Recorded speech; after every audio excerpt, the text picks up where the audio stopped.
Assalamualaikum warahmatullahi wabarakatuh. Salam sehat untuk kita semua. Semoga kita semua selalu mendapat lindungan Allah Subhanahu wa Ta'ala ya.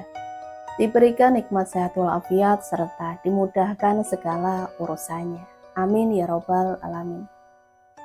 Kesempatan kali ini Mimin akan membagikan satu cerita misteri. Seperti apa ceritanya? Mari kita mulai.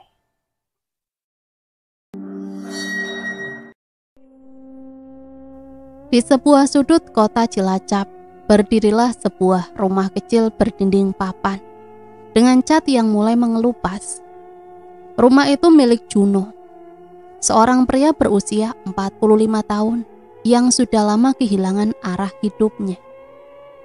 Pagi hari yang seharusnya menjadi waktu bagi kepala keluarga untuk berangkat mencari nafkah, bagi Juno hanyalah saat paling malas. Ia lebih sering duduk di kursi bambu reot di teras rumah, menghisap rokok murahan sambil memandang kosong jalan tanah di depan rumahnya. Sesekali ia meludah lalu menguap panjang, seolah tidak ada satupun beban di kepalanya. Padahal beban hidupnya begitu berat. Hanya saja ia memilih menutup mata. Sejak beberapa tahun terakhir, Juno tidak lagi bekerja. Dulu ia pernah menjadi buruh bangunan, ikut proyek sana-sini. Tetapi sifatnya yang pemalas dan suka mangkir membuat banyak mandor enggan mempekerjakannya lagi. Juno itu orangnya tidak bisa dipercaya. Kerjanya sebentar, istirahatnya lama. Begitu omongan yang beredar di kalangan pekerja. Akibatnya ia jadi pengangguran. Namun bukannya mencari pekerjaan lain atau berusaha membuka usaha kecil-kecilan, Juno malah memilih untuk menyerah. Ia lebih suka nongkrong di warung kopi dekat rumah, bermain kartu dengan teman-temannya, menghabiskan waktu dari pagi sampai sore, lalu pulang dengan kantong kosong. Sinta, istrinya, yang berusia 38 tahun, terpaksa memikul tanggung jawab keluarga seorang diri. Setiap pagi sebelum matahari benar-benar tinggi, Sinta sudah berjalan dari rumah membawa bakul jamu di atas kepala dengan kain jarik yang diikat kuat di pinggang. Langkahnya menyusuri jalan kampung. Keringat menetes meski udara pagi masih dingin. Ia mengetuk pintu demi pintu, menawarkan jamu kepada para ibu rumah tangga, buruh tani, bahkan para pekerja di pasar. Suaranya lembut namun penuh harap. Jamu yang dijual Sinta tidak seberapa untungnya, tapi cukup untuk membeli beras, minyak, dan lauk seadanya bagi dua anak mereka. Sinta sering menahan perih di dadanya. Ia tidak hanya lelah fisik karena harus berjalan jauh menjajakan jamu, tapi juga lelah batin karena suaminya yang tak kunjung berubah. Berkali-kali ia sudah menegur Juno, memintanya untuk mencari pekerjaan apapun asal halal. Namun Juno selalu punya alasan untuk menghindar. Kerja di mana, Nduk? Wong sekarang susah. Lagian kalau aku kerja, siapa yang nemenin kawan-kawan di warung toh? Begitu jawabannya dengan seenaknya, membuat Sinta hanya bisa menghela napas panjang. Kondisi itu membuat rumah tangga mereka tidak pernah harmonis. Pertengkaran menjadi makanan sehari-hari. Sinta sering melontarkan kata-kata pedas, bahkan kadang menangis keras ketika kesadarannya habis. Juno, sampai kapan toh kamu begini? Anak-anak butuh makan, butuh sekolah. Aku tidak bisa sendirian terus, teriak Sinta suatu malam. Matanya berkaca-kaca, menahan amarah bercampur sedih. Namun Juno hanya diam, atau paling banter membentak balik. Aku ini suamimu, jangan ngajarin aku, Nduk. Aku tahu apa yang kulakukan. Padahal jelas ia tidak tahu apa-apa selain mengandalkan istrinya. Kedua anak mereka yang masih duduk di bangku sekolah dasar dan menengah pertama menjadi korban dari sikap ayahnya. Di sekolah anak-anak itu sering diejek teman-temannya. "Bapakmu pengangguran ya? Kerjanya cuma duduk di warung." Ejek seorang anak di halaman sekolah. Meski tidak selalu dijawab, ejekan itu menancap dalam hati mereka. Anak sulungnya mulai enggan menyebut pekerjaan ayahnya ketika ditanya guru. Lebih memilih diam dengan wajah menunduk. Rasa malu bercampur dengan amarah. Tetapi apa daya, mereka tidak bisa mengubah keadaan. Masyarakat sekitar pun tak kalah pedasnya dalam berkomentar. Setiap kali Sinta lewat membawa bakul jamu, ada saja yang berbisik-bisik. "Kasihan yo, istrinya banting tulang, suaminya malah ongkang-ongkang." Suaranya lirih, tapi terdengar jelas di telinga Sinta. Ia hanya bisa pura-pura tidak mendengar, menundukkan kepala dan melanjutkan langkahnya. Sementara itu, Arjuno justru semakin tenggelam dalam kebiasaannya. Nongkrong, tidak peduli dengan cibiran orang. Baginya semua itu angin lalu. Ia merasa harga dirinya tetap utuh meski tidak punya pekerjaan. Padahal kenyataannya, ia sudah menjadi bahan tertawaan banyak orang. Hari-hari berjalan monoton. Rumah mereka yang sederhana semakin lusuh. Genteng bocor tidak pernah diperbaiki. Dinding papan berderit setiap kali angin malam bertiup. Anak-anak hanya bisa belajar dengan cahaya lampu minyak karena listrik sering diputus akibat tunggakan. Sinta semakin tertekan, bahkan pernah terlintas dalam pikirannya untuk mengajukan cerai. Namun setiap kali niat itu muncul, ia selalu ingat anak-anak. Bagaimana nasib mereka bila keluarganya hancur? Akhirnya Sinta bertahan meski hatinya penuh luka. Di tengah keputusasaan itu, Juno justru menyimpan cita-cita besar yang tidak pernah ia ucapkan secara terang-terangan. Ia ingin kaya, ia ingin terbebas dari hinaan orang, ingin membuktikan bahwa dirinya juga bisa hidup berkecukupan. Namun keinginannya tidak diimbangi dengan usaha. Ia hanya bermimpi membayangkan hidup serba mudah, uang melimpah, rumah besar, dan pakaian indah. Ia iri melihat orang-orang yang tadinya selevel dengannya ini berhasil. Sementara ia tetap terpuruk. Dalam benaknya sering muncul pertanyaan, mengapa hidup orang lain bisa berubah, tapi aku seperti ini saja? Malam-malam di rumah Juno sering sepi. Sinta pulang larut setelah berjualan, lelah, lalu langsung tidur bersama anak-anak. Juno kadang masih duduk di teras, menatap langit gelap yang berterbaran bintang. Dalam diam ia merasa ada yang salah dengan hidupnya. Tetapi ia tidak pernah mau menyalahkan dirinya sendiri. Ia lebih sering menyalahkan nasib. Takdirku memang sial, gumamnya. Seolah-olah kemalasan yang ia pelihara bukan bagian dari penyebab kehancuran hidupnya. Desa mereka tinggal perlahan mulai menjauhkan diri. Undangan kerja bakti sering tidak disampaikan kepada Juno. Warga lebih sering mengabaikan keberadaannya. Sinta pun menjadi sasaran kasihan. Beberapa kali ada tetangga yang membelikan beras atau lauk untuk anak-anaknya. Namun itu justru membuat Sinta semakin malu. Ia merasa dipandang sebagai keluarga yang tak mampu berdiri sendiri. Dalam hati kecilnya, ia sering menangis, bertanya pada Tuhan, mengapa hidupnya harus begini? Di balik semua itu, Juno tidak benar-benar buta akan penderitaan keluarganya. Ia tahu istrinya lelah, ia tahu anak-anaknya malu. Ia tahu masyarakat menghina, tetapi hatinya keras. Egonya terlalu besar untuk mengakui kelemahan. Di satu sisi ia ingin berubah, di sisi lain ia takut akan kerja keras yang menantinya. Itulah sebabnya ia memilih jalan pintas. Meski belum jelas bentuknya, ia hanya menunggu kesempatan, menunggu sebuah jalan yang bisa memberinya kekayaan instan. Dan pada saat itu ia belum tahu bahwa keinginan itu akan menjadi awal dari malapetaka panjang dalam hidupnya. Hari-hari berikutnya, kabar dari kampung sebelah sampai juga ke telinga Juno.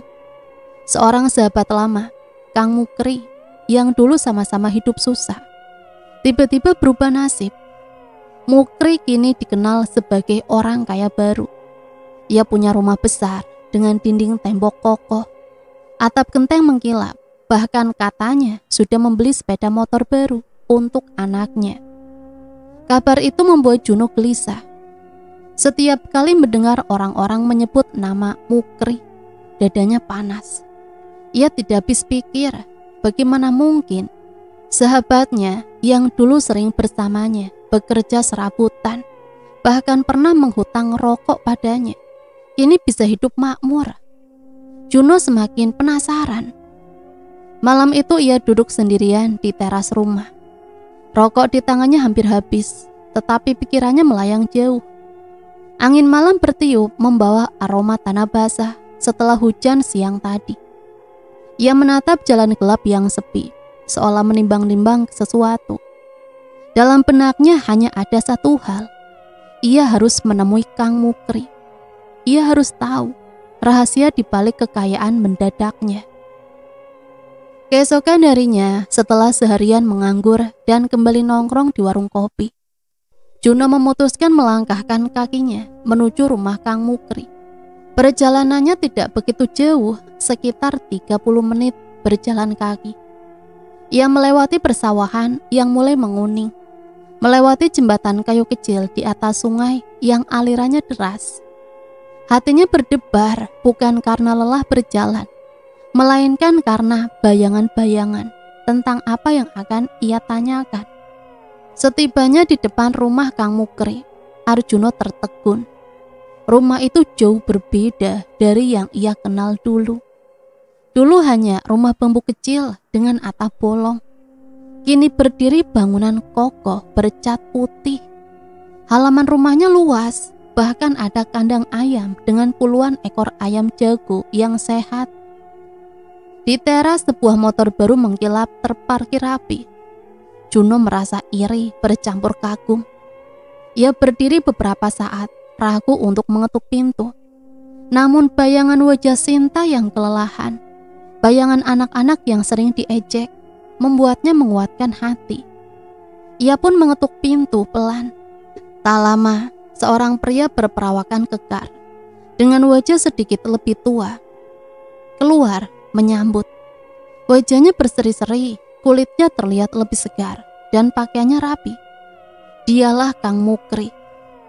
Juno, astaga, lama sekali loh kita tidak bertemu, seru Mukri sambil menepuk bahu Juno dengan hangat. Juno tersenyum kaku.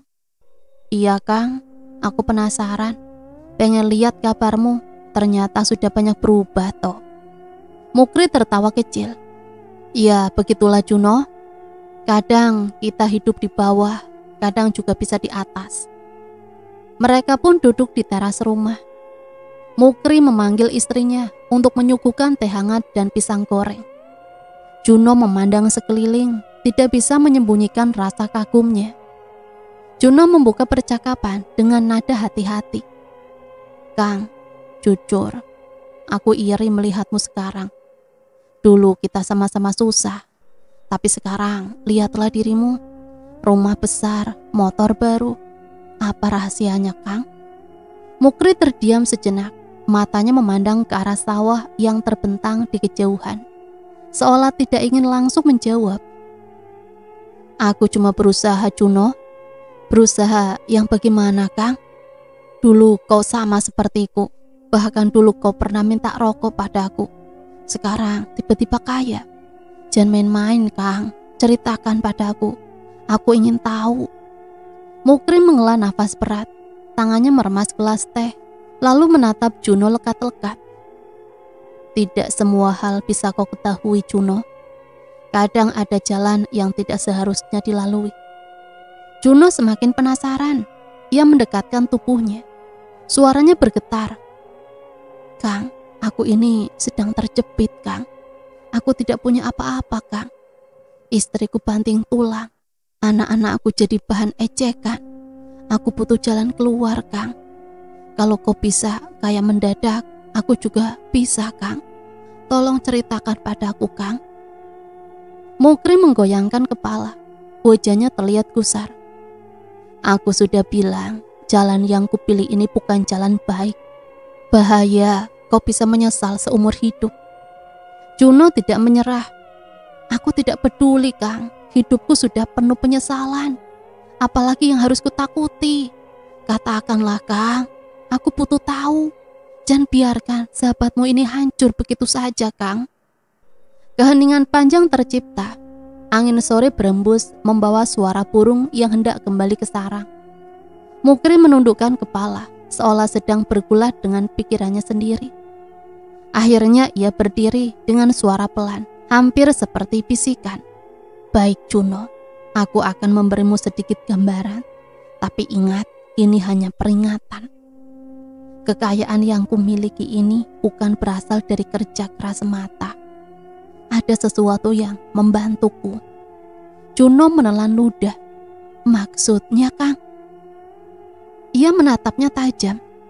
Pesugihan. Tubuh Juno tiba-tiba merinding. Ia pernah mendengar cerita-cerita serupa, tapi tidak pernah membayangkan dirinya sendiri melakukannya.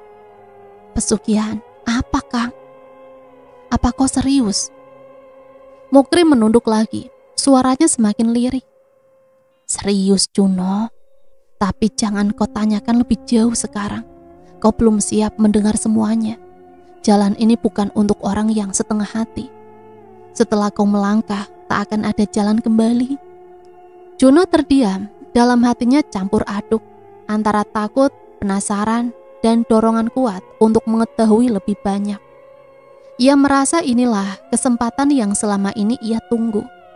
Kesempatan untuk membuktikan diri pada istrinya, pada anak-anaknya, pada masyarakat yang menghina.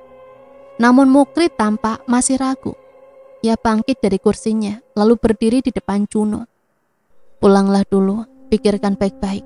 Jangan karena rasa iri kau terjerumus dalam jurang yang lebih dari kemiskinanmu sekarang. Juno menatapnya dengan mata penuh harap. Aku akan kembali, Kang. Aku tidak bisa hidup seperti ini terus. Aku akan kembali. Dan saat itu aku ingin kau ceritakan semuanya. Mukri hanya bisa menghela nafas panjang. Dalam hati kecilnya ia menyesal sudah membuka sedikit rahasia. Tapi ia tahu, begitu seseorang benar-benar menginginkan jalan itu, godaannya akan sulit ditolak. Juno pun pulang sore itu dengan langkah gontai. Namun matanya menyala. Ia tidak lagi memikirkan cibiran orang kampung. Tidak lagi memikirkan kemarahan Sinta. Yang ada di benaknya hanya satu. Ia harus mengetahui lebih banyak tentang pesugihan itu. Malam-malam berikutnya, pikiran Juno tidak pernah tenang. Kata pesugihan yang diucapkan Mukri terus berdengung di kepalanya. Ia membayangkan rumah besar, kendaraan, dan kehidupan yang penuh kemewahan. Sekaligus bayangan menyeramkan tentang tumbal, setan, dan perjanjian gaib juga menghantuinya. Namun rasa penasaran dan ambisi yang menguasai dirinya jauh lebih besar daripada rasa takut. Ia merasa inilah jalan pintas yang selama ini ia cari. Juno terus mendesak Mukri. Hampir setiap hari ia menyambangi rumah sahabatnya itu. Awalnya Mukri selalu mengelak, menasehati agar Juno jangan gegabah. Tapi semakin Mukri menolak, semakin Juno menekan. Hingga suatu sore, Mukri akhirnya menyerah. Mukri menatap Juno lekat-lekat dengan wajah muram. Juno, kau keras kepala sekali. Baiklah, kalau kau memang sudah siap, aku akan membawamu menemui seseorang. Tapi ingat, setelah ini tak ada jalan kembali. Sekali kau melangkah, kau akan terikat selamanya. Juno tersenyum tipis, meski dalam dadanya ada ketakutan yang bergetar. Aku siap, Kang. Apapun resikonya, Kang. Aku tak mau hidup seperti ini terus. Maka malam itu juga, Mukri mengajaknya berjalan menuju tempat yang ia sebut rumah Mbah Plentong. Jalan yang mereka tempuh sepi, Semakin lama semakin gelap. Lampu-lampu rumah warga jarang terlihat karena mereka makin menjauh dari pemukiman. Hanya suara jangkrik dan sesekali lolongan anjing liar yang memenuhi perjalanan mereka. Juno merasa bulu kuduknya berdiri. Udara malam itu begitu dingin, seolah menembus tulang. Mereka melewati jalan tanah yang licin, menyeberangi sungai kecil, lalu masuk ke sebuah jalur setapak yang dikelilingi pohon bambu rimbun. Mereka tiba di sebuah rumah tua. Rumah itu berdiri di tepi hutan, jauh dari rumah warga. Halamannya ditumbuhi rumput liar yang tinggi dan di pojok halaman tampak sesajen tergeletak di atas batu besar. Bau dupa samar tercium bercampur dengan aroma tanah basah dan bangkai hewan kecil. Mukri berhenti menarik nafas panjang. Inilah rumahnya Juno, rumah Mbah Plentong. Juno menelan ludah. Ada rasa ingin berbalik, tapi langkahnya terasa terkunci. Ia hanya mengangguk kecil, mengikuti Mukri mendekati pintu rumah. Mukri mengetuk perlahan 3 kali. Tak lama kemudian pintu kayu berderi terbuka. Seorang lelaki tua muncul, tubuhnya kurus, wajahnya penuh keriput. Rambutnya putih kusut tergerai, matanya tajam, seperti bisa menembus jiwa orang yang menatapnya. Tatapannya langsung tertuju pada Juno, membuat pria itu menunduk tanpa sadar. Jadi ini orangnya. Suaranya serak, keluar pelan tapi dalam. Iya Mbah, ini Juno, sahabat saya. Ia ingin jalan seperti saya dulu. Kau ingin kaya, Juno? Iya Mbah, aku ingin hidupku berubah. Berubah bagaimana? Aku ingin punya harta Mbah. Rumahku reot, anak-anakku diejek, istriku banting tulang. Aku ingin jadi orang berada, dihormati. Mbah Dukun itu mengeluarkan suara tawa kecil. Tapi bukan tawa bahagia, lebih mirip cekikan yang membuat bulu kuduk Juno meremang. Banyak orang datang padaku dengan keinginan seperti itu. Semua ingin kaya, ingin dihormati, tapi mereka tidak tahu harga yang harus dibayar. Mbah, apapun Mbah, saya siap Mbah, apapun syaratnya Mbah. Jangan sembarangan berkata begitu Juno. Jalan yang kau minta bukan sekedar klinik pasar malam. Ini perjanjian darah. Sekali kau ikat, kau tak bisa lari. Kekayaan akan datang, tapi bayang-bayang maut akan selalu mengintaimu. Juno terdiam, jantungnya berdetak kencang. Ia menoleh ke Mukri, berharap mendapat dukungan. Mukri hanya mengangguk pelan, seolah ingin mengatakan bahwa Juno harus menanggung sendiri keputusannya. Mbah Dukun itu mengambil sebuah kendi besar, lalu menuangkan air ke mangkok tanah liat. Air itu berwarna keruh, berbau menyengat. Ia meletakkannya di depan Juno. Minumlah. Kalau kau berani meneguknya, itu tandanya kau sungguh-sungguh. Juno menatap cairan itu dengan wajah pucat. Perutnya mual, hanya dengan melihatnya. Tapi ia menggertakkan giginya, mengingat wajah Sinta yang lelah dan anak-anaknya yang diejek. Dengan tangan gemetar, ia mengangkat mangkok itu dan meneguknya sedikit isinya. Rasanya pahit dan amis, membuat lidahnya seakan terbakar. Ia hampir muntah, tapi berhasil menahannya. Mbah Dukun itu tersenyum tipis. Bagus, kau punya tekad. Tapi ingat, ini baru awal. Mbah Dukun itu menutup pertemuan malam itu dengan sebuah kalimat yang menancap dalam hati Juno. Kalau kau benar-benar siap, Juno, bersiaplah. Kau akan kujadikan anak muridku, tapi jangan menyesal bila suatu hari darahmu sendiri yang menjadi bayaran.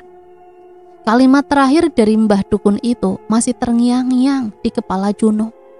Bahkan setelah ia pulang malam itu, bayangan wajah keriput sang dukun, mata tajamnya, dan suara parau yang menggema membuat tubuhnya merinding setiap kali mengingat. Namun bersama rasa takut itu terselip pula rasa penasaran yang semakin membesar. Beberapa hari kemudian, Mukri menepati janjinya. Ia kembali mendatangi rumah Juno di sore hari dengan wajah serius. Mukri berkata lirih, "Juno, malam ini Mbah Pelentong memanggilmu lagi. Waktumu sudah tiba untuk mendengar syarat yang sebenarnya." Juno menelan ludah, dadanya berdegup kencang. Ia hanya bisa mengangguk. Malam itu mereka kembali menyusuri jalan gelap menuju rumah tua di tepi hutan. Suasana masih sama, menyeramkan, bahkan lebih mencekam karena bulan hanya terlihat separuh, tertutup awan tipis. Sesampainya di rumah Mbah Dukun, dia sudah menunggu. Ia duduk bersila di depan tungku. Asap kemenyan mengepul memenuhi ruangan. "Duduk, Juno." Juno menurut, duduk bersila di depannya. Mukri duduk sedikit di belakang, wajahnya tampak tegang. Mbah Dukun itu menatap Juno lama sekali, seakan menembus isi hatinya. Lalu ia membuka mulut. "Jalan yang kau pilih bukan jalan biasa. Kekayaan yang kau minta hanya bisa datang bila kau rela menukar kemanusiaanmu dengan sesuatu yang menjijikkan. Apakah kau siap?" Aku siap, Mbah. Katakan saja, Mbah." "Kau harus bugil di atas makam tua. Kau akan duduk semedi di sana selama 3 hari 3 malam, tanpa makan, tanpa minum, tanpa tidur. Kau hanya boleh duduk, memejamkan mata, dan membuka hatimu. Roh-roh penunggu akan mendatangimu. Jika kau takut dan lari, nyawamu akan diambil saat itu juga." Juno menelan ludah, tubuhnya merinding. "Ini belum selesai. Setelah 3 hari, kau harus menggali salah satu kuburan tua. Dari dalamnya kau ambil mayat yang sudah membusuk. Kau harus memakannya. Bukan seluruhnya, cukup sebagian. Tapi daging busuk itu harus masuk ke perutmu sebagai tanda ikatanmu dengan dunia gaib. Hanya dengan begitu, harta akan mengalir padamu." Juno spontan menutup mulutnya dengan tangan. Hatinya bergolak, perutnya mual dengan kata-kata itu. Ia membayangkan tubuh manusia yang membusuk dipenuhi belatung.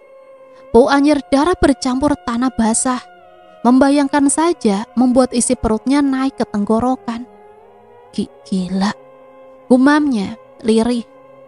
Mukri yang duduk di belakang ikut bicara dengan nada berat.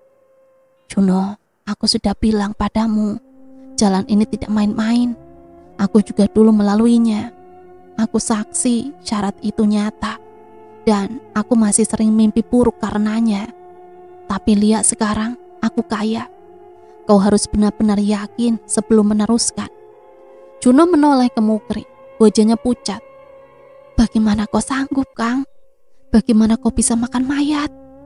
Mukri menunduk, wajahnya muram. "Karena aku seperti dirimu, putus asa. Demi keluarga, demi harga diri, aku tak punya pilihan lain. Kau pun sekarang berada di posisi yang sama. Pilihannya hanya 2, tetap miskin dan jadi bahan hinaan, atau melangkah dan dapatkan kekayaan. Tapi sekali lagi, jalan ini tidak bisa kembali." Ia menatap dukun itu. Pikirannya bercampur aduk. Ketakutan, jijik, tapi juga terdesak oleh kenyataan pahit hidupnya. Ia teringat wajah Sinta yang menangis karena lelah. Anak-anaknya yang diejek, dirinya yang jadi bahan hinaan warga. Semua itu membuat hatinya keras. Ia mendongak, menatap Mbah Dukun itu dengan sorot mata nekat. "Aku akan jalani, Mbah. Apapun itu, aku siap." "Bagus, kau sudah memilih. Mulai malam purnama nanti, kau akan menjalani ritual. Di makam tua, aku akan memandumu. Ingat, jangan goyah. Jika kau gagal, roh-roh itu akan melumpat tubuhmu tanpa sisa." Suasana hening, hanya terdengar bunyi kayu terbakar di tungku. Juno mengusap wajahnya, mencoba menenangkan diri. Tapi dalam hati, ia tahu, ia sudah menyerahkan diri pada jalan yang mengerikan. Mukri menepuk bahunya pelan.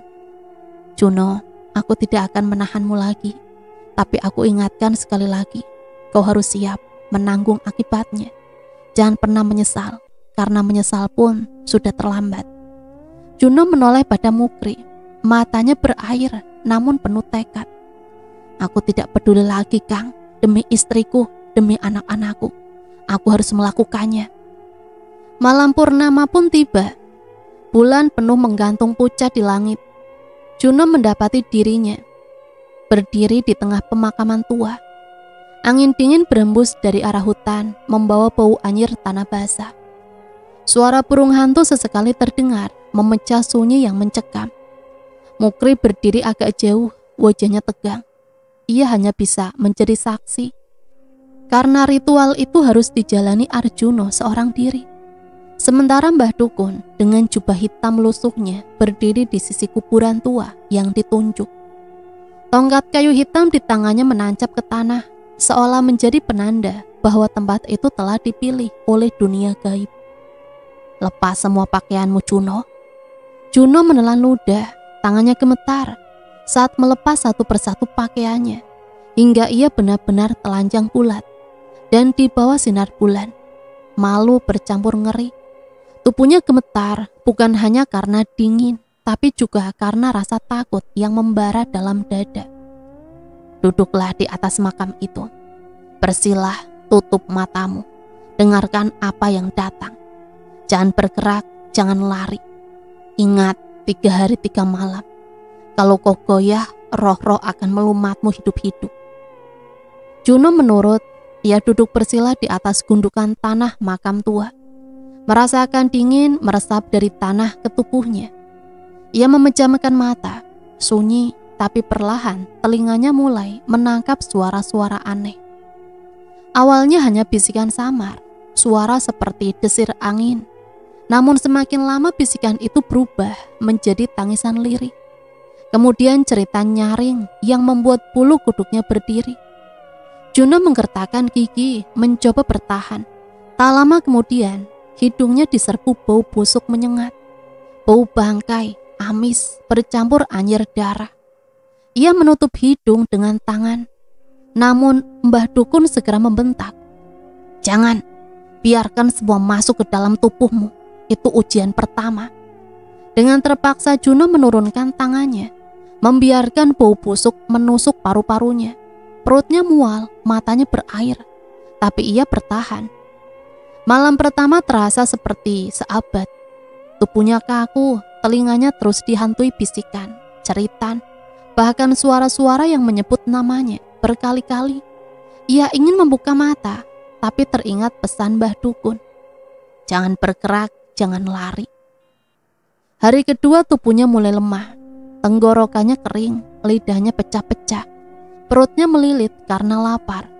Namun yang lebih menyiksa adalah bisikan yang kini berubah menjadi suara-suara akrab. Ia mendengar suara Sinta istrinya menangis memanggil namanya. Ia mendengar suara anak-anaknya merengek meminta makan. Ia hampir goyah, hampir berlari turun dari kuburan. Tapi suara bentakan Mbah Dukun terdengar dari kejauhan. Bertahan, Juno, itu cuma ilusi. Kalau kau lari, roh akan merenggut nyawamu. Juno menjerit pelan, tapi ia tetap duduk. Air mata mengalir di pipinya, bercampur dengan keringat dingin. Hari ketiga tubuhnya hampir tak sanggup lagi. Ia gemetar hebat, bibirnya pecah, matanya sayu. Namun tepat saat matahari terbenam, Mbah Dukun mendekat, menancapkan tongkat hitamnya ke tanah. Sekarang waktunya tahap terakhir, Juno. Kau sudah duduk 3 hari 3 malam. Kini kau harus menuntaskan janji dengan darah dan daging. Kau harus menggalinya. Dengan sisa tenaga, Juno berdiri, mengambil cangkul tua. Tangannya gemetar saat mulai menggali kuburan di hadapannya. Tanah basah terlempar ke samping. Bau busuk semakin kuat setiap kali tanah terkuak. Mukri menutup hidungnya dengan kain, wajahnya tegang. Beberapa saat kemudian, suara sesuatu terdengar. Cangkul mengenai peti kayu lapuk. Dengan nafas memburu, Juno membuka peti itu. Bau menyengat langsung menyerbu, membuatnya hampir muntah. Di dalamnya terbaring mayat yang sudah membusuk. Kulitnya menghitam, dagingnya melepuh dipenuhi belatung yang mengeliat. Juno mundur menutup mulut sambil muntah keras-keras di tanah. Namun Mbah Dukun membentak, "Makan Juno, itu syaratmu Juno. Kau tidak boleh berhenti sebelum sepotong daging masuk ke dalam tubuhmu." Juno menoleh dengan wajah pucat pasi, air mata bercucuran. Aku tidak sanggup, Mbah. Ini gila." Mukri mendekat menepuk bahunya dengan wajah muram. "Juno, aku tahu rasanya. Aku juga pernah melewati ini. Kalau kau berhenti sekarang, semua sia-sia. Roh-roh akan membunuhmu. Malam ini juga." Dengan tubuh gemetar, Juno memaksakan diri menyendok sepotong daging busuk dari lengan mayat. Tangannya bergetar hebat, belatung-belatung jatuh ke tanah. Ia memasukkannya ke mulut dan seketika muntah lagi. Asap tipis putih keluar dari tubuh mayat, melayang di udara. Mbah Dukun membentak lebih keras, "Telan Juno, itu tanda ikatanmu dengan dunia gaib. Kalau kau muntah terus, roh tidak akan menerimamu." Juno menutup mata.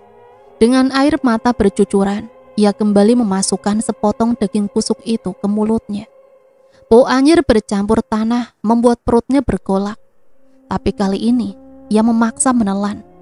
Rasa asin, pahit, dan busuk bercampur menjadi satu. Tubuhnya bergetar hebat, lalu ia kembali muntah.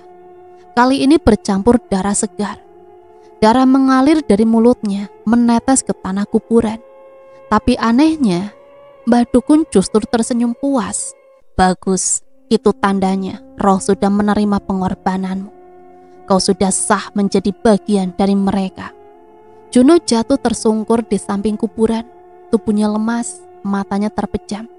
Nafasnya tersengal. Namun perlahan ia membuka matanya kembali. Dan ada sesuatu yang berbeda. Matanya kini tampak lebih tajam, berkilat aneh. Seolah bukan lagi sepenuhnya milik manusia. Mukri menatapnya dengan wajah tegang. "Juno, matamu berbeda Juno. Kau sudah bukan Juno yang dulu." Juno tidak menjawab. Ia hanya terengah. Darah masih menetes dari bibirnya, tapi sorot matanya penuh dengan kekuatan baru dan kegelapan yang tak bisa dijelaskan. Sejak malam itu, hidup Juno berubah drastis. Segalanya seolah bergerak di luar logika. Dagangan yang sebelumnya tak pernah laku, kini tiba-tiba diserbu pembeli. Barang-barang yang ia jual habis hanya dalam hitungan jam. Bahkan orang-orang yang awalnya meremehkannya, kini berebut membeli darinya. Tak hanya itu, usaha-usaha kecil yang ia coba jalankan selalu berbuah untung besar. Jika ia menanam, panennya melimpah. Jika ia berdagang, pembeli berdatangan tanpa henti. Seolah keberuntungannya mengikuti setiap langkahnya. Sinta, istrinya, awalnya terkejut melihat perubahan itu. Juno yang dulu selalu pulang dengan wajah muram karena uang dagangan tak seberapa, kini pulang dengan kantong tebal berisi lembaran uang. "Mas, ini semua dari mana? Kok tiba-tiba bisa begini?" tanya Sinta suatu malam sambil menatap uang yang tergeletak di meja. Juno hanya tersenyum samar, mencoba menenangkan hati istrinya. "Rezeki sudah waktunya datang. Mungkin doa-doa kita baru didengar Gusti Allah sekarang, Dok."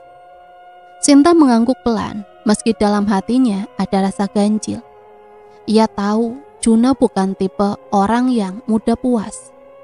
Kekayaan mendadak itu terasa janggal, seolah datang terlalu cepat. Beberapa hari kemudian Juno mulai mengutarakan keinginannya yang membuat Sinta benar-benar terkejut. "Kita harus pindah rumah, Dok," ucapnya tiba-tiba saat makan malam. Sinta terdiam. Kenapa, Mas? Rumah ini kan warisan orang tua. Walau sederhana tapi penuh kenangan.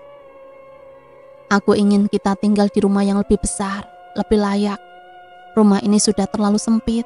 Aku punya cukup uang sekarang, dan ada tempat yang sudah aku pilih. Sinta mengernyit. "Tempat di mana, Mas?"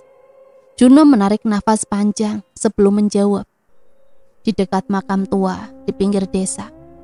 Mata Sinta langsung melebar. "Apa, Mas? Itukah tempat angker? Orang-orang saja takut lewat sana kalau malam. Kenapa malah mau tinggal di sana? Juno menunduk sejenak lalu mengelus tangan istrinya. Do, percaya sama aku. Tempat itu lebih tenang, jauh dari hiruk pikuk. Kita bisa hidup lebih nyaman dan itu bagian dari syarat agar rezeki kita terus mengalir. Sinta menatapnya tajam, mulai curiga. Syarat? Maksud Mas apa? Jangan-jangan ada sesuatu di balik semua ini. Juno buru-buru tersenyum, mencoba menutupi keresahan dalam dirinya. Tidak ada apa-apa, Nduk. Aku hanya ingin memastikan kita hidup lebih baik. Kau percaya sama aku kan? Sinta masih ragu, namun ketika melihat uang yang kini selalu tersedia, pakaian baru yang bisa ia beli, perhiasan yang mulai menghiasi tangannya, hatinya goyah. Kecurigaan perlahan terkalahkan oleh kenyamanan. Akhirnya dengan berat hati, Sinta setuju pindah. Beberapa minggu kemudian, rumah baru mereka berdiri megah di dekat pemakaman tua. Rumah besar dengan dinding kokoh, halaman luas, dan perabotan mahal yang tak pernah mereka bayangkan sebelumnya. Orang-orang desa melongo melihat kemewahan itu. Loh, kok bisa yo? Baru beberapa bulan lalu masih susah payah loh. Sekarang rumahnya kayak juragan besar. Gumam salah satu tetangga di warung kopi. Pasti ada yang gak beres. Mana mungkin orang kecil tiba-tiba sekaya itu. Saut yang lain. Katanya si Juno itu dapat pesugihan, makanya berani bangun rumah dekat kuburan. Wong orang waras mana mau tinggal di sana? Bisik seorang ibu sambil menutup mulutnya. Gunjingan demi gunjingan merebak di seluruh desa. Nama Juno jadi bahan bisik-bisik. Ada yang iri, ada yang takut, ada pula yang benar-benar yakin bahwa kekayaan itu berasal dari jalan hitam. Di dalam rumah barunya, Sinta sering merasakan tak nyaman. Malam-malam ia mendengar suara aneh dari arah pemakaman. Kadang orang-orang menangis, kadang suara tawa yang menyeramkan. Ia sering terbangun tengah malam melihat Juno duduk sendiri di ruang tamu, menatap kosong ke arah jendela. Mas, kenapa nggak tidur? Tanya Sinta suatu malam dengan nada cemas. Juno hanya menoleh sebentar, matanya berkilat aneh di bawah cahaya lampu redup. Aku nggak bisa tidur, Nduk. Banyak pikiran. Tidurlah, biar aku di sini saja. Sinta merinding, tapi tak berani bertanya lebih jauh. Ia memilih kembali ke kamar meski hatinya penuh ketakutan. Seiring waktu, kekayaan Juno semakin menjadi-jadi. Ia membeli sawah, kebun, bahkan beberapa orang desa mulai bekerja padanya. Dari seorang pedagang kecil yang dulu diremehkan, kini ia menjelma jadi juragan kaya yang disegani. Namun di balik semua itu, bayangan kelam terus mengintai. Orang-orang mulai berbisik lebih berani. Ada yang sengaja menghindari Juno. Ada pula yang hanya berani bicara di belakang. Kalau benar dia pesugihan, nanti pasti ada tumbalnya. Bisik seorang bapak tua di pasar. Ya, lihat saja kekayaan itu. Gak akan langgeng. Pasti ada bayarannya. Saut yang lain. Sinta mendengar semua bisikan itu. Hatinya semakin gelisah. Namun setiap kali ia mencoba bertanya, Juno selalu mengalihkan pembicaraan. Ia hanya bisa terdiam, menahan rasa takut yang semakin besar. Hidup mereka memang jauh lebih nyaman, tapi bayangan suram mulai menyelimuti rumah besar itu. Dan malam-malam berikutnya, keanehan-keanehan kian sering muncul. Seakan rumah baru itu bukan sekedar tempat tinggal, melainkan pintu menuju sesuatu yang lebih gelap. Tahun-tahun pun berlalu, kekayaan Juno semakin menggunung. Sawah, kebun, hingga toko-toko besar di pasar, semuanya menjadi miliknya. Dari orang kecil yang dulu diremehkan, kini namanya disegani, bahkan ditakuti. Namun di balik kemegahan itu, hidup Juno tidak pernah benar-benar tenang. Sejak ia menuruti syarat pesugihan, bayangan kelam selalu mengikuti. Malam-malamnya dipenuhi mimpi buruk. Ia sering terbangun dengan tubuh penuh keringat, nafas tersengal, dan mata memandang kosong ke arah langit-langit kamar. Dalam mimpi-mimpinya, ia melihat sosok-sosok menyeramkan. Mayat yang dulu ia makan dagingnya seolah bangkit berjalan pincang dengan tubuh membusuk, mendekat dengan wajah tanpa mata. Bau busuk anyir menyesakkan dadanya, seolah nyata meski hanya di dalam tidur. Bahkan terkadang saat ia benar-benar terjaga, bau busuk itu tetap tercium. Rumah megah yang ia bangun di dekat pemakaman kini kerap dipenuhi hawa aneh. Sinta dan anak-anak sering mengeluh, "Mas, kenapa belakangan rumah ini baunya gak enak? Kayak ada bangkai," kata Sinta suatu malam sambil menutup hidung. Juno diam, wajahnya pucat. Ia tahu betul, ini bukan sekedar bau biasa. Itu tanda-tanda bahwa perjanjian yang ia buat mulai menagih. Bukan hanya itu, anak-anak mereka pun sering jatuh sakit, demam tinggi tanpa sebab, tubuh lemas, bahkan ada yang sampai kejang tengah malam. Berkali-kali Sinta menangis panik mencari tabib dan membawa anak ke dukun kampung. "Mas, kenapa anak-anak kita begini terus? Ada apa? Apa ada yang mengganggu?" ratap Sinta dengan mata sembab. Juno hanya bisa menggenggam kepala, gelisah. Hatinya seperti dirobek rasa bersalah. Namun ia tak berani mengaku apa yang sebenarnya terjadi. Hingga pada suatu malam, saat hujan turun deras dan petir menyambar-nyambar, seseorang kembali datang ke rumah mereka. Sosok itu tak lain adalah Mbah Dukun dengan tongkat kayu tua dan jubah hitam yang selalu melekat. Ia masuk tanpa permisi, seolah rumah itu juga miliknya. Juno yang sedang duduk termenung di ruang tamu terperanjat. "Mbah, panjenengan datang lagi." Mbah Dukun tersenyum tipis, tatapannya menusuk dalam.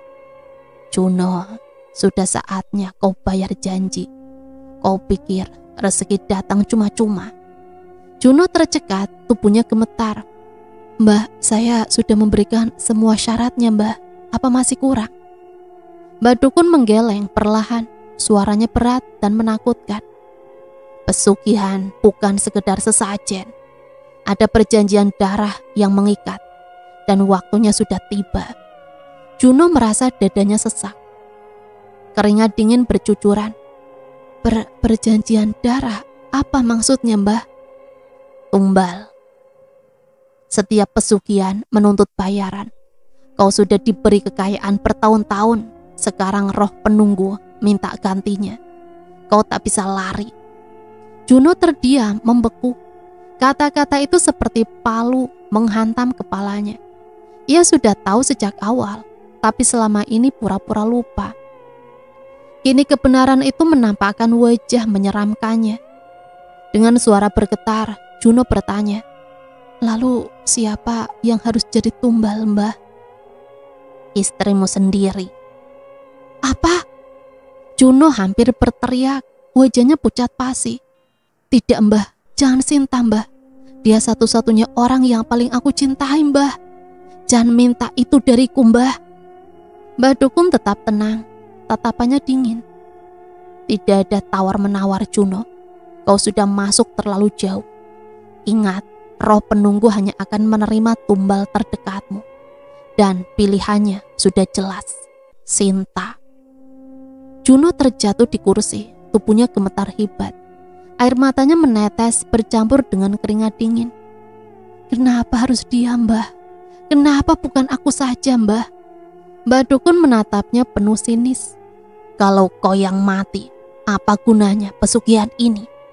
Kau diberi kaya untuk menikmati hidup, tapi dengan syarat ada yang harus kau korbankan. Dan tumbal haruslah orang yang paling dekat denganmu, agar roh puas." Juno menutup wajah dengan kedua tangan. Tubuhnya terguncang. Ia tak pernah menyangka cinta dan kekayaannya harus saling bertentangan seperti ini. Di satu sisi ia tak rela kehilangan Sinta. Di sisi lain ia tahu jika melawan perjanjian akibatnya bisa lebih buruk. Nyawanya, keluarganya, bahkan arwah mereka bisa terjebak selamanya. Sinta yang malam itu terbangun karena suara petir keluar dari kamar. Ia melihat Juno duduk pucat, sementara seorang kakek tua berjubah hitam berdiri di hadapannya. "Mas, itu siapa? Kok malam-malam ada tamu?" tanyanya polos, belum menyadari bahaya yang sedang mengintai. Juno segera bangkit berusaha menutupi. Ini cuma orang tua yang kebetulan mampir, Nduk. Masuklah, jangan khawatir." Mbak Dukun itu tersenyum miring melihat Sinta. Tatapan matanya seolah menilai, mengukur, sekaligus mengincar. Sinta merasa bulu kuduknya berdiri tanpa tahu alasan jelas. Ketika Sinta kembali ke kamar, Juno langsung menoleh ke arah Mbah Dukun dengan wajah penuh putus asa. "Mbah, tolong jangan Sinta, Mbah. Ambil saja saya, Mbah. Ambil semua harta ini. Ambil nyawaku sekalipun, Mbah. Tapi jangan dia, Mbah." Namun Mbah Dukun hanya terkekeh pelan, lalu berjalan menuju pintu.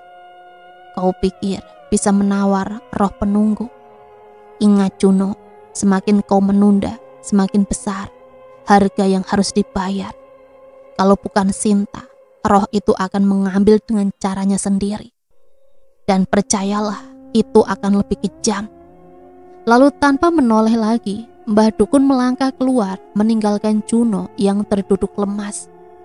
Jiwanya hancur dilanda dilema.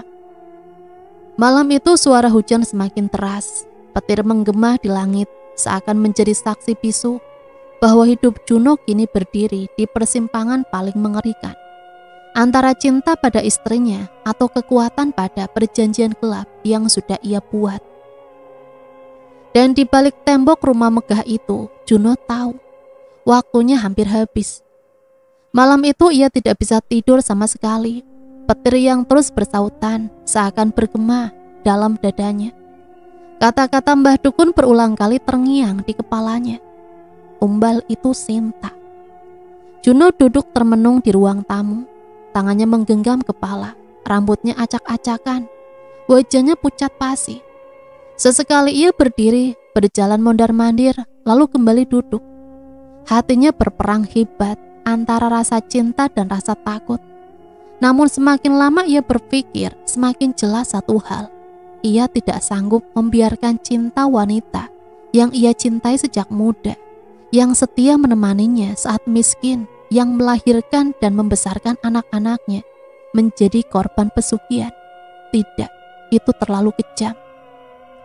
Juno menunduk, matanya jatuh membasahi lantai. Ia sadar hanya ada satu jalan keluar. Bukan Sinta, bukan anak-anak. Dirinya lah yang harus menjadi tumbal. Meski Mbah Dukun berkata bahwa roh penunggu tidak akan menerima pengorbanan dari pelaku utama, Juno tidak peduli. Ia rela mati, asal keluarga yang ia cintai selamat.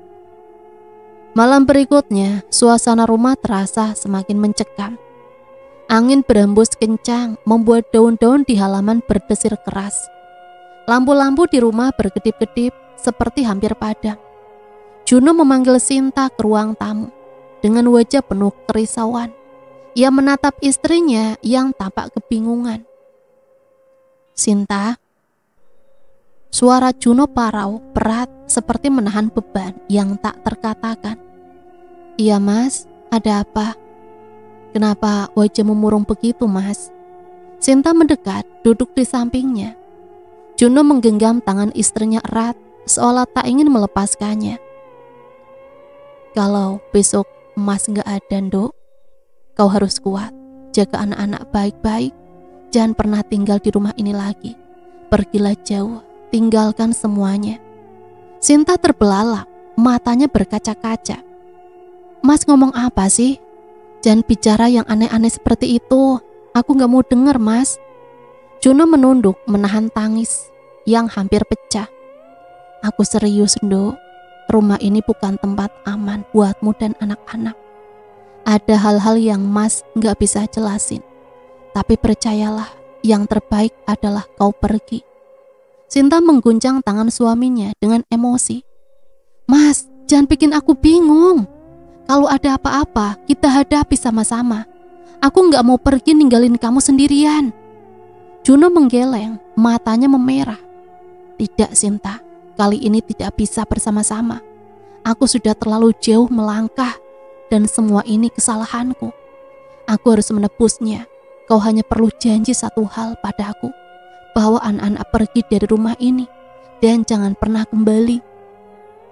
Air mata Sinta jatuh tanpa terbendung. Ia menutup mulutnya dengan tangan, mencoba menahan isak tangis. Hatinya tidak mengerti apa yang sebenarnya terjadi. Tapi tatapan mata Juno begitu serius, begitu penuh kesedihan. Aku janji mas, tapi tolong jangan tinggalin aku mas.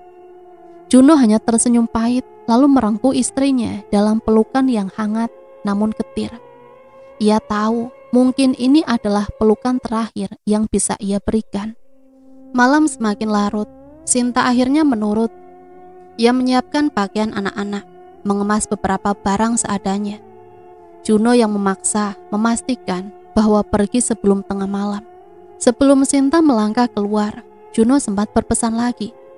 Ingat Enduk, kalau besok kau dengar kabar buruk tentangku, jangan pernah kembali untuk mencari. Anggap saja aku sudah nggak ada. Yang penting kau dan anak-anak selamat. Mas, aku nggak sanggup pergi mas. Aku takut mas. Kau harus sanggup demi anak-anak, demi masa depanmu. Percayalah, ini satu-satunya jalan. Akhirnya dengan air mata berlinang, Sinta melangkah keluar bersama anak-anak. Malam itu suara tangisan mereka teredam dengan derasnya hujan dan suara angin. Juno berdiri di depan pintu, menatap punggung keluarganya yang menjauh. Hatinya perih, tapi sekaligus lega. Setidaknya mereka tidak akan melihat apa yang akan terjadi malam ini. Setelah keluarganya pergi, Juno masuk kembali ke rumah. Ia melepaskan bajunya, lalu duduk bersilah di ruang tamu, tepat di bawah lampu yang kini berkedip semakin cepat. Bau anyir darah mulai menyengat dari arah belakang rumah, diikuti suara-suara bisikan samar yang semakin jelas. Janji, bayar. Juno memejamkan mata, menarik nafas panjang. Ia sudah siap. Tuhan, ampuni aku. Aku sudah salah memilih jalan. Tapi biarlah aku saja yang menanggung semuanya. Tiba-tiba suara pintu berderit keras. Sosok Mbah Dukun masuk. Wajahnya lebih menyeramkan dari sebelumnya. Matanya merah menyala, kulitnya keriput namun berkilat aneh. Juno, kenapa kau mengusir istrimu? Dia yang seharusnya jadi tumbal. Suara Mbah Dukun menggema, berat dan penuh murka. Juno menatap dengan sorot mata penuh tekad. Tidak Mbah, aku gak akan biarkan Sinta jadi korban. Kalau roh penunggu ingin tumbal, biar aku saja yang jadi gantinya. Mbah Dukun itu tertawa panjang, suaranya mengerikan. Kau pikir roh itu akan puas denganmu? Kau salah Juno. Tapi kalau memang itu maumu, mari kita lihat apakah roh menerima. Sekejap kemudian angin kencang menerpa seluruh ruangan. Lampu pecah, kegelapan menelan rumah. Dari balik bayangan muncul sosok-sosok menyeramkan. Tubuh-tubuh membusuk, mata kosong, mulut menganga dengan darah menetes. Mereka mendekat, mengitari Juno yang tetap duduk bersila. Juno membuka tangannya, pasrah. Aku serahkan nyawaku, tapi lepaskan keluargaku. Jangan ganggu mereka lagi. Sosok-sosok itu mengeram. Lalu tiba-tiba satu bayangan besar menjulang tinggi, menyerupai raksasa hitam dengan mata merah menyala. Sosok itu berteriak, suara yang membuat jantung seakan berhenti berdetak. Dalam sekejap tubuh Juno seperti ditarik ke dalam pusaran gelap. Jeritan tertahan keluar dari mulutnya. Namun ia tidak melawan, membiarkan dirinya dilahap kegelapan. Di luar rumah, Sinta yang sudah membawa anak-anaknya tiba-tiba terbangun dari tidurnya di sebuah gubuk singgah. Ia merasa dadanya sesak, seperti ada ikatan batin yang terputus. Air matanya mengalir deras tanpa tahu mengapa. Mas, bisiknya pelan, seolah hatinya mengerti bahwa malam itu Juno telah pergi untuk selamanya. Keesokan paginya kabar cepat menyebar. Orang-orang desa menemukan rumah mewah Juno kosong, berantakan dengan pintu terbuka lebar. Tidak ada tanda-tanda keberadaan Juno. Hanya ada bercak darah di lantai ruang tamu dan bau busuk menusuk yang tak tertahankan. Tak seorang pun tahu apa yang sebenarnya terjadi malam itu. Yang pasti Juno tidak pernah terlihat lagi. Keesokan paginya kabar menggemparkan seluruh desa. Beberapa warga yang penasaran memberanikan diri masuk ke rumah megah milik Juno. Mereka terperanjat ketika mendapati tubuh Juno tergeletak di ruang makan dengan kondisi mengenaskan. Tubuhnya masih hangat. Diperkirakan baru meninggal 2 jam yang lalu. Namun yang membuat bulu kuduknya merinding, jasad Juno sudah dipenuhi belatung. Daging di pipinya tampak membusuk, mengelupas, hingga tulang rahangnya terlihat. Bau busuk menusuk hidung begitu pekat, sampai membuat beberapa warga muntah seketika. Astagfirullahaladzim, Gusti Allah. Salah satu warga menutup hidungnya dengan kain. Baru mati sebentar kok sudah kayak gini. Kabar itu cepat menyebar. Rumah besar Juno segera dikerubungi orang-orang desa yang penasaran sekaligus takut. Mereka bisik-bisik, sebagian mengucap doa, sebagian lain gemetar ketakutan. Sinta yang sejak semalam sebelumnya mengungsi di rumah kerabat bersama anak-anaknya segera dipanggil. Dengan langkah gontai dan wajah pucat, ia tiba di depan rumah. Warga menyingkir, memberi jalan. Begitu matanya melihat jasad Juno, Sinta menjerit histeris. Mas Juno, astagfirullahaladzim. Tangisannya pecah, tubuhnya limbung, hingga harus ditopang beberapa warga perempuan. Ia hampir gila melihat kenyataan bahwa suami yang dicintai, yang semalam memaksanya pergi, kini tergeletak dalam keadaan mengenaskan. Air matanya bercucuran deras bercampur dengan isak yang terputus-putus. Kenapa mas? Kenapa tega ninggalin aku mas? Kenapa gak ajak aku pergi bareng-bareng? Suasana semakin mencekam ketika tiba-tiba 2 orang datang. Mukri, sahabat lama Juno, yang sejak dulu tahu arah hidupnya mulai menyimpang. Dan Mbah Dukun Plentong, sosok tua renta yang selama ini dianggap dukun keramat. Mukri menatap tubuh Juno dengan wajah getir. Ia menghela napas panjang, lalu menoleh ke warga. Ini akibatnya. Akibat kalau manusia tamak. Juno sudah memilih jalan yang salah. Warga saling berpandangan. Sebagian terkejut, sebagian mulai berbisik-bisik. Sinta memandang Mukri dengan mata bengkak penuh amarah. Maksud kamu, apa Kang Mukri? Jalan yang salah. Sebelum Mukri sempat menjawab, Mbah Dukun itu maju ke depan. Suaranya berat, dalam, seolah berasal dari lorong kegelapan. Jalan pesugihan, Duk. Suamimu telah mengikat perjanjian dengan makhluk gaib. Harta yang ia dapatkan selama ini bukan berkah, melainkan utang. Dan setiap hutang pasti ada bayarannya. Warga yang mendengar langsung bergidik, berbisik-bisik semakin ramai. Sebagian langsung meludah ke tanah, sebagian lagi komat-kamit membaca doa. Sinta menjerit, menutup telinganya. Tidak mungkin Mas Juno melakukan itu. Dia hanya ingin bahagiakan aku, anak-anakku. Tidak mungkin. Mbah Dukun menatapnya tajam, matanya redup tapi menusuk. Percayalah, Nduk, dia memang melakukannya. Dan inilah harga yang harus dibayar. Bukan hanya nyawanya, tapi juga kehormatan keluarganya. Kau, anak-anakmu akan terus dibayangi kutukan itu. Sinta terhuyung, hampir jatuh. Mukri segera meraih bahunya. Tenang, Nduk, tenang. Jangan dengarkan semua ucapan Mbah Dukun itu. Yang jelas kau harus kuat. Juno memang sudah salah langkah, tapi bukan berarti kau harus ikut terjerumus. Namun kata-kata penghiburan itu tak mampu meredakan kepedihan Sinta. Ia menangis semakin keras, memukul-mukul dadanya sendiri. Kenapa mas? Kenapa kamu bodoh sekali mas? Kalau memang semua ini salah, kenapa aku ikut diseret dalam penderitaanmu? Warga hanya bisa menunduk, tak kuasa melihat penderitaan seorang istri yang kehilangan segalanya. Pemakaman Juno berlangsung cepat. Anehnya, tanah kuburan tempat jasadnya dikuburkan selalu basah. Meski hari itu tak turun hujan, bau busuk juga terus keluar dari liang lahat, membuat orang-orang menjauh dengan wajah ketakutan. Beberapa warga mulai berbisik bahwa tanah itu menolak jasad Juno. Kuburan pesugihan, begitu kata mereka. Anak-anak kecil dilarang mendekat. Orang-orang lewat pun memilih bergegas, tak berani menoleh. Sinta yang masih diliputi kesedihan tak mampu menerima kenyataan. Setelah pemakaman, ia hanya duduk diam, tatapannya kosong, tangisannya sudah kering. Yang tersisa hanyalah kehampaan. Namun penderitaan tak berhenti di situ. Malam-malam berikutnya, suara langkah kaki berat sering terdengar dari arah rumah besar peninggalan Juno.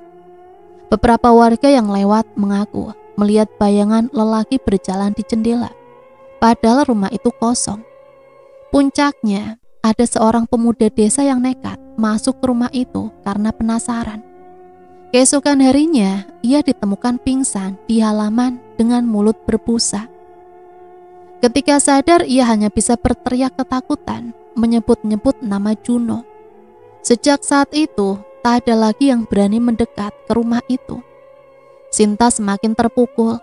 Ia merasa rumah itu bukan hanya berhantu, tapi juga membawa kutukan. Berkali-kali ia mencoba meninggalkannya, tapi entah kenapa, langkahnya selalu kembali ke sana. Ada semacam ikatan gaib yang membuatnya sulit benar-benar pergi. Anak-anak pun semakin sering sakit-sakitan. Tubuh mereka melemah. Wajah pucat seperti dihisap energi tak kasat mata. Sinta hanya bisa menangis tiap malam, berdoa agar kutukan itu berhenti. Namun doa-doanya seakan lenyap di telan udara, tak pernah terkabul. Mukri yang merasa bersalah karena tidak bisa mencegah Juno sejak awal, sering datang menengok. Namun setiap kali ia mencoba mengajak Sinta pergi jauh, Sinta hanya menggeleng. Kalau aku pergi, aku takut arwah Mas Juno semakin murka. Biarlah aku di sini, biar aku menanggung semua. Mukri hanya bisa menunduk. Ia tahu Sinta sudah terlalu terikat dengan kutukan itu. Hari-hari berlalu, bulan berganti, namun misteri rumah megah itu tidak pernah berakhir. Bau busuk makin tercium, meski sudah lama Juno dikuburkan. Terkadang terdengar suara tangisan wanita, terkadang suara tawa menyeramkan yang membuat bulu kuduknya berdiri. Warga desa sepakat menjauh. Rumah itu dibiarkan kosong, teronggok megah, namun menyeramkan di tepi makam. Orang-orang menyebutnya omah kutukan. Anak-anak dilarang bermain di dekatnya. Bahkan ketika ada orang kaya dari luar desa yang mencoba membelinya, entah kenapa selalu gagal. Seolah rumah itu menolak dimiliki siapapun. Sinta sendiri perlahan kehilangan kewarasannya. Ia lebih sering melamun, kadang berbicara sendiri, seolah berinteraksi dengan sosok yang tak terlihat. Wajahnya semakin pucat, matanya kosong, rambutnya kusut. Beberapa warga berbisik bahwa ia sering melihatnya berjalan di halaman rumah malam-malam sambil membawa lilin. Bibirnya komat kamit, seolah melanjutkan ritual yang dulu pernah dilakukan Juno. Mukri yang terakhir kali menemuinya hanya bisa mengelus dada. Ya Allah, ampunilah hamba yang tersesat ini. Akhirnya kisah Juno menjadi legenda kelam yang tak pernah dilupakan. Warga desa menjadikannya peringatan bagi siapa saja yang tergoda jalan pesugihan. Harta memang bisa datang dengan cepat, tapi harga yang harus dibayar jauh lebih besar. Dan rumah megah di tepi makam itu tetap berdiri, sunyi, angker, menjadi saksi bisu dari sebuah perjanjian terlarang. Meski Juno sudah mati, kutukan itu tidak pernah benar-benar berakhir. Hingga kini orang-orang masih percaya roh Juno masih berkeliaran, menunggu, mencari pengganti. Dan cerita selesai sampai di sini. Semoga cerita ini bisa menemani hari-hari teman-teman semua ya.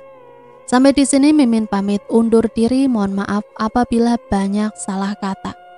Sampai berjumpa kembali di cerita-cerita misteri selanjutnya. Matur nuwun, Wassalamualaikum warahmatullahi wabarakatuh.